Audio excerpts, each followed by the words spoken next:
Move on, continuing our media availabilities this morning. We've now been joined by Matt Tifft, driver of the number 18 Joe Gibbs Racing Toyota in the NASCAR Xfinity Series. And Matt, it's great to see you this morning. We're glad to have you here at Bristol Motor Speedway, and we'll turn it over to you to give us a little bit of an update and an outlook on the rest of the season. All right. Well, it's great to see everybody. I can't tell you how much I've missed being at the racetrack. I think it's been since June, and I don't know if I've ever stayed away from a racetrack that long. So, but I know there's been a few updates along the way, but I just figured it'd be a great opportunity to come out and update everybody here. So I guess first of all, just going back to exactly what happened. So I was diagnosed with a low-grade, grade 2 diffuse astrocytoma or glioma, which is a slow-growing brain tumor. It was a benign brain tumor, and this was something that we just couldn't mess with. We didn't want to wait around. This is something that it hadn't taken on a cancerous form or a dangerous form yet, but in the future it very well could have. So on July 1st, I had a craniotomy. So I got this nice scar over here now, but it was a successful surgery. They got as much as they could out, and with these things, the way they best describe it is it's a wet cotton ball in like in a cup of water, basically. So they can pull out as much as they can, but there's always going to be a couple strands left in there. So, that's just one of the risks that they know, but they were able to go in and actually do a fairly aggressive surgery and get the most out as possible. For a couple weeks, it was just kind of rough getting off the anesthesia and all that stuff, but, one of the most shocking things to me was apparently with a brain tumor, one of the biggest symptoms is your loss of smell. And so I came down the stairs, I think the Monday after I had a surgery, and my mom was washing something with Murphy's oil, and I guess I couldn't smell things for years, and like it just hit me and made me nauseous, and all of a sudden I just started smelling everything. It was like, my goodness, I can't believe this. But my sense of smell is like back incredibly, so that's been kind of cool. But just one of those things you wouldn't really recognize normally unless you had that. Or until we figured out that it was a brain tumor. That was one of the symptoms. So part of the recovery process was just trying to get back to a normal state of mind. So the first couple weeks getting back, every day I could do like 30 minutes more of activity without getting too wore out. And one of the most fascinating things I thought for the surgery was that they had to take a flap, and basically the jaw muscle over here was stretched out. So the most painful part was actually just the jaw. Because your brain actually doesn't feel the pain in there like you would think it would. What I would figure out, though, is every day when I had new experiences and going to the mall, walking around, just things that you think are just so normal to everybody, all of a sudden those things were stressful situations that you could just tell what effect just everyday normal things had on your brain. So it's just fascinating getting to learn about that. And every day got stronger and better. And to the point where I was able to start driving a street car again and get back to normal life, basically. So after that, I was able to get back to a normal physical activity level. And what we did then was, after the surgery, after we felt it had healed enough, we did a 5-day EEG study, which so before and after the surgery, we wanted to make sure that there was no chance of seizures whatsoever.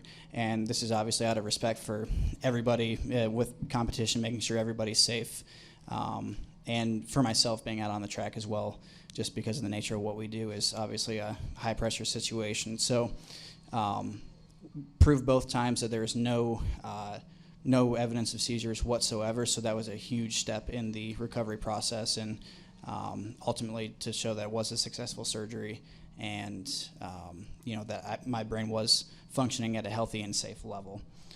One of the great things was that we had two sets of doctors from Duke and UCSF come back and tell us that as far as treatment for this tumor, they actually felt like because it was a slow-growing, low-grade tumor, that I actually will not have to undergo any treatment. So that's the best news out of all of this. And they feel like if we can do MRI monitoring about every 8 weeks, at least for a while, and then they'll back it down to 3 months, and then slow it down from there. But just keep an eye on it. This is something that can grow back, just the nature of the genetics of this type of tumor. But obviously that's a huge step that I didn't have to undergo any treatment, and that was great news to hear that. Moving on from that, in the last week, obviously sitting out of a race car for a while is tough. I'm not gonna play that down at all. I've missed it a ton, but from my doctors this week, they feel that I am at a point now where I can start to work back to going back to racing. So actually this weekend on Sunday at Hickory, I'm gonna go test a late model and start to get back in the seat. So I can't tell you how much I'm looking forward to that. So, obviously it's been a couple months since I've been in the car, and in that time, I just really want to thank everybody from Joe Gibbs Racing and Red Horse Racing for working with me, and Steve D'Souza and Chris Gale, and all those guys over there. I can't tell you how great they've been through the whole process and understanding everything. And everybody that's filled in as well, from Sam Hornish Jr. and Owen Kelly, Dakota Armstrong, and Kyle. It's it's not easy when you have something like this to work out the logistics of it. So those guys have been great in working with us and our partners. We've got some great partners with Tunity TV and Brain Gear and Surface Sunscreen. Just some really cool companies that have worked with us through this whole process and have been willing to work with other drivers coming in the seat. So at this time, if you have any questions, feel free. Right. We'll start with Jim Utter. Jim Utter, motorsport.com. Good to see you back, bud. During this whole time, did you ever kind of think about maybe not working back to racing or just pursuing something else, or has that always kind of been your goal from the get-go? No, my goal from the get-go is to get back in a race car. Honestly, if you look back at the video updates and stuff I did, the reason I was able to stay so positive and so driven during this whole time was that one goal of getting back in a car. All right, we'll go Jeff, Bob, and Dustin. Jeff Gluck from USA Today. Matt, you have incredible poise, and in your updates have all been very positive, but it's had to be scary for you, I'm sure, at points in the process. What was that level of fear like, and how did you deal with all that was going on and try to keep a positive attitude about it? Yeah, of course, I probably came off as positive as much as I could, but the fact is that it's a very scary and a very real thing to go through. I lost my step-grandma to a brain tumor, so I was very familiar with it. I had a really great support group with my family and my girlfriend. Just getting through the whole thing it's not something I would ever, well, the great news was that it was something that we caught very early. So the whole time, just realizing that it could be a whole lot worse was, just keeping that in the back of my mind, because I started working with the American Brain Tumor Association, and some of the folks from over there, they were so helpful with giving me resources and everything. But I thought one of the most fascinating things going through this whole process was just going through social media, people sharing their stories and their kids' stories and everything like that. It really puts things in perspective, and I think sometimes we get lost in this world of NASCAR that, sometimes we get trapped in a bubble a little bit with that, and you get hit with something like this, and it's shocking, but then you realize with other people, man, there's a whole lot more that could be going wrong, and it just makes you appreciate things a lot more. All right, Bob, go ahead. Bob Pockers, ESPN. What would be the steps after Hickory? What do you need to see, or what do doctors or the team needs to see from you to potentially get back to actual racing? Well, I think first things first, just going to go and do the test on Sunday and see how everything goes. The most curious thing to me is just seeing what my level of stamina is compared to the past, because it's been so long since I've been in a car. I don't know what the exact steps are going to be, but I think the biggest thing is just to get back going and get back reoriented in a race car. Right. Dustin, go ahead. Dustin Long, NBC Sports. Matt, what does somebody think about when they're in the hospital at night alone? I'm sorry, could you repeat the question? What does somebody think about when they're in the hospital alone at night?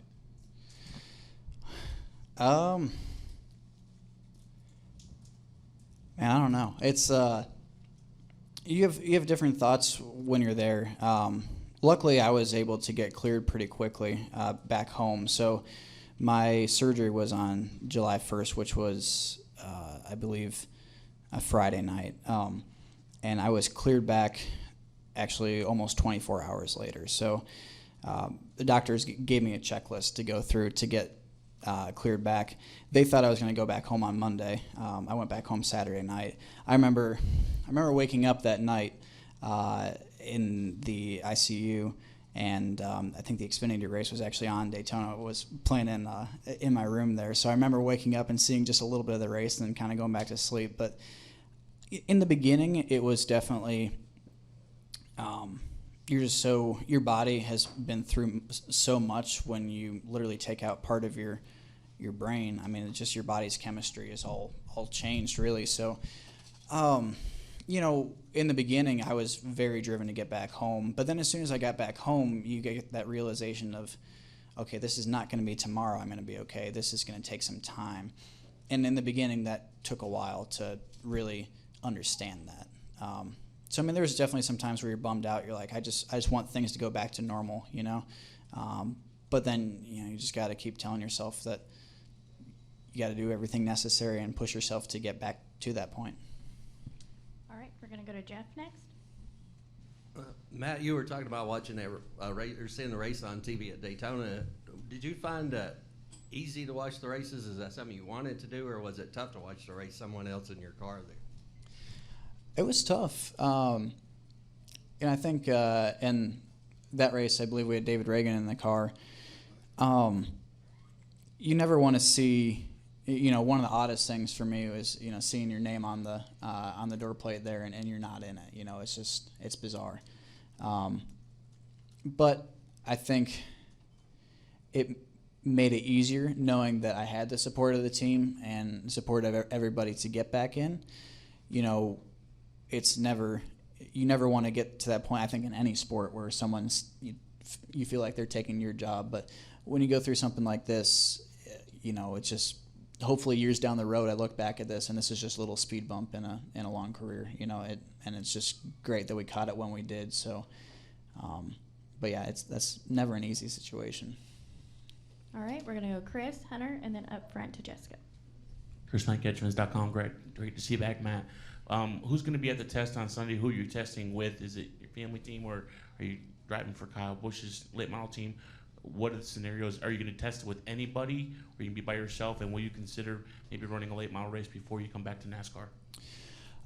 Well, so the team we're going with is a team I knew from back when I did some late model racing in Florida. So I think it'll be a pretty low pressure environment. I think for myself, what I want to see is short run speed, how well I'm able to adapt with tire fall off. The normal stuff you go through, but just how quickly I can adapt and feel the car again, just with handling characteristics and all that. Just trying to, make sure that I'm totally good to go with that. But definitely long runs and trying to run as many laps as possible to get a whole fatiguing day to at the end go, okay, this is equivalent to what a race day would be. I think that we've definitely looked at, if possible, doing races before getting back in, but we just got to get through this test on Sunday, and I'm really looking forward to it. But the big thing is just getting in the heat. Obviously, it's been so hot lately. It's a great test for that, and being fatigued in the car and still driving, seeing what that's like. I've pushed myself in the gym, honestly, probably harder than I ever did before this happened, and just for that time when I do get in the car, I can hopefully be at that level, if not a little bit better than where I was at before. All right, go ahead, Hunter. Hey, Hunter Thomas with thefourthturn.com. Chris Knight actually asked my question. So I'll just ask you, what do you think your emotions are going to be whenever you finally strap into that late model and get up to speed? I think I'll be smiling from ear to ear. No, I can't tell you how excited I am to strap back in the seat. It'll be a really great feeling. All right, we'll take our final question. Go ahead. Jessica Ruffin, NASCAR.com. You mentioned that you had during the recovery process, your senses were heightened, your sense of smell was crazy. Do you have any fears with racing being such a stimulating situation? Do you have any fears about it being like almost overwhelming when you do get back in the car? That's an interesting question. I think that's obviously something that I've thought about before, just what that would be like. I've been trying to do as much as I can at home, just with simulation computer games and stuff like that. And actually, the Duesenberry Martin Racing guys gave me a pretty cool setup to practice on there. So just the visuals themselves of racing with other cars, even in a virtual world like that, I think it helps. Just the strain on your eyes, even just from a computer, in a real sense, obviously it's different, but I think that's definitely going to be an interesting piece of it for sure. But I honestly can't tell you what it's going to be like until I do it. All right, Matt. Well, we're thankful you're here today. We're glad to hear the good news, and we wish you the best of luck the rest of this season. All right, thank you guys.